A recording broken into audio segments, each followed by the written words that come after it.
The sun is shining, the birds are chirping, the bacon is sizzling. Welcome to the Daily Swole.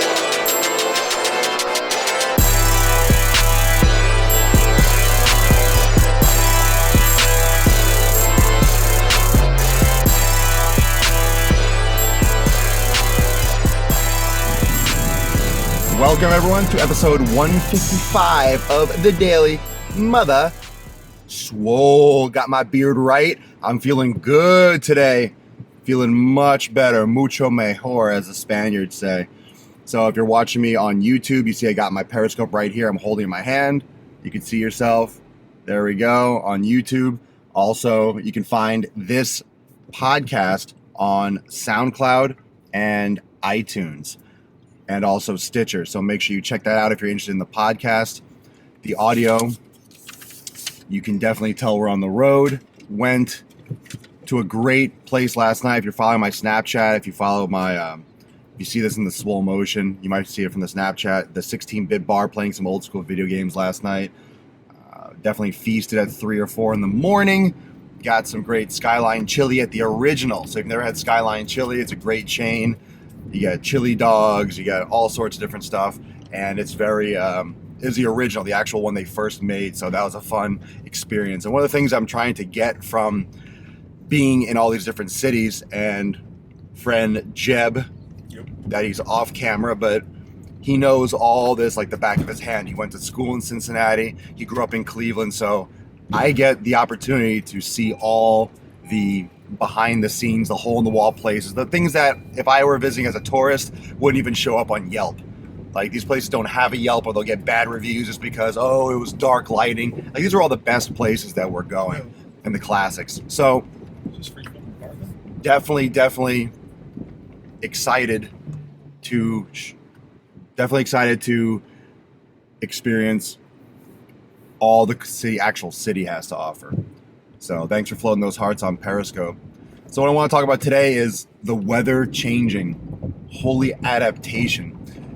I've been living in Miami for about 10, 11 years. And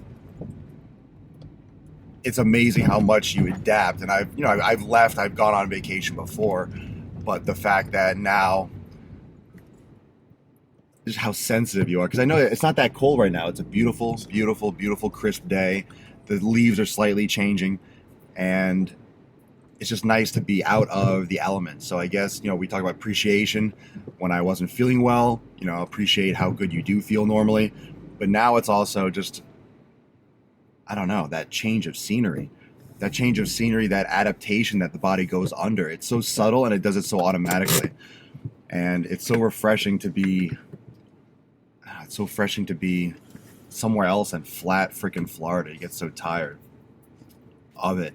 Now, I want to do an impromptu interview with my boy Jeb. Just his opinion on, I don't know, just his opinion on being, because I'm the one I'm on a trip, but I'm leaving. I'm going back. I'm flying back on Monday.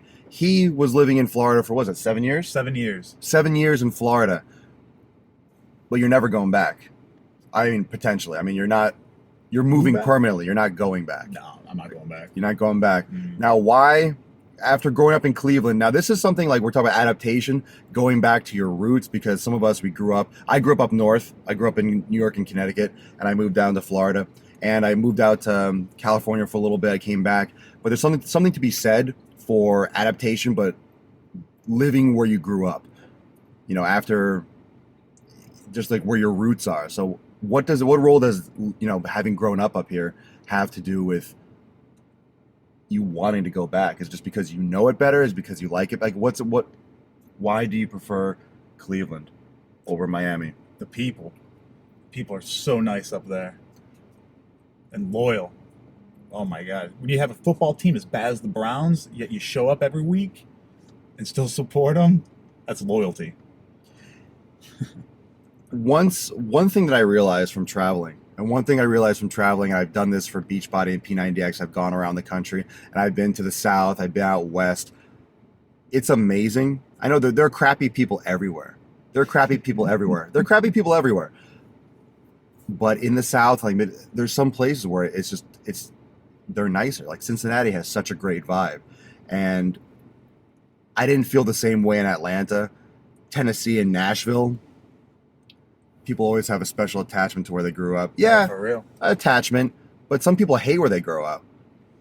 Some people hate where they grow up. I mean, it's not. That's cool. Could you be any more of an ignorant ass? Oh, no, I think I blocked that guy already. Some guy was like, you look stupid. I'm like, okay, block. So I've traveled the world for 10 years. Well, where's the best place that you've been? So, oh, sweet, 10 years. Where you been, man? It's like, this is cool as hell.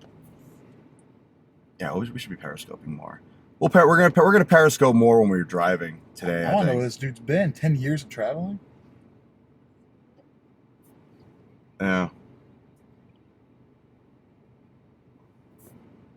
Oh shit! You name it. Dang. I mean, where you grow up is really important. It really is. It really is important. It really does.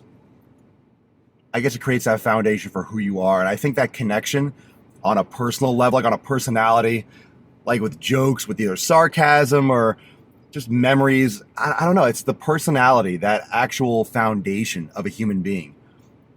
That foundation of a human being that's created where you grow up is very important. And I think that's why a lot of people grow up and stay in one place their whole life, because that's where they are. That's just where their flower grows, that's just where they're comfortable. And I think comfort, most people just desire to be comfortable, but there's something to be said for meeting someone, having a family where you want them to be raised, where you feel your kids will be safe. And I don't know. I feel the same way. I don't feel as much of an attachment up to where I grew up in Connecticut, but it's definitely everywhere you go. There's definitely, traveling helps you figure out what you really like and bring appreciation for it. And sometimes you have to move away. Like we said, with being appreciative for what you have and what you don't have. Sometimes you have to move away to realize you want to go back. Yeah, I didn't care at all about really family or being close to anybody when I left, and then being away from. You wanted to probably be away. You're like, I'm fucking gonna get away. And I was like, I want to do nothing but be near my family. That's weird. That's interesting. I think that's a big part of traveling, and I think it's a big part about being in relationships. Period. Like whether it's personal relationships or what. Yeah, it's a pitbull. Is you're not just looking for what you want, you're looking for what you don't want. So when you date someone, you realize, wow, I don't want that. And then in future people, you look for not those things. I've been a few places in the U.S. and the people are generally cool as fuck. A lot of places in the Midwest and the South. I mean, Miami, honestly, you don't get a lot of nice people in Miami. You know what? I went down there for my master's degree. What made you want to move to Florida? Yeah. He's asking Jeb. Yeah, my master's degree. I went down there and I was like, I never lived by the beach before. I was sick of the snow at the time. I was living in Cincinnati. Not a lot was going on for my career because that was back when the recession hit. So I went back to school and just didn't leave. So I just had the opportunity, just got a nice job promotion up here. So we're swollen and rolling. That's swollen and rolling, part 4. There's a year trip around the world when you see how other people live. Some people you appreciate. A whole year? God, I want your life, bro. No, see, I was going to say Miami, the least hospitable. It is. Oh, absolutely. Miami is not hospitable. It's not friendly. It's nasty. It's rude. And honestly, I think it's just a culture. It's just a culture from other countries. It really is. It's not being racist or anything like that. It's just the people from Miami. And no one grows up in Miami. You get people from up north.